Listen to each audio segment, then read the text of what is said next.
Hi అండి. నిన్న మా ఇంటి దగ్గర ఒక మామ 2 తాటికాయలు తెచ్చిచ్చింది. ఏం వండుదామని ఆలోచిస్తే మంగాలు గుర్తొచ్చాయి.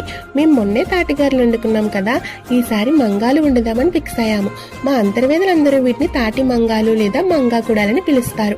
ఈ రోజు ఎలాగో సండే కదా, మేమందరం ఇంటి దగ్గరే ఉంటాం, ఫ్రీ టైం కూడా ఉంటుంది కదా అని మంగాకుడాలు వండడానికి అందరూ రెడీ అయిపోయాం.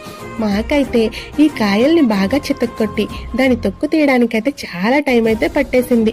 ఇవి వండడానికి ఎక్కువ టైం పడతాయేమో కానీ తినడానికైతే వెంటనే అయిపోతాయి. టేస్ట్ అయితే చాలా బాగుంటుంది. వీటిని తాటిగా ఆకుల్లో ఉడకబెట్టడం వల్ల టేస్ట్ కూడా చాలా చాలా డిఫరెంట్గా ఉంటుంది.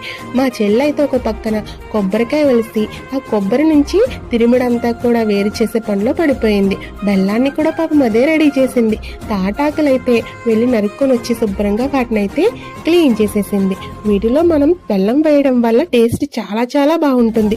వీడియో నచ్చితే లైక్ చేయండి, ప్లీజ్ సబ్స్క్రైబ్ చేయడం మర్చిపోకండి.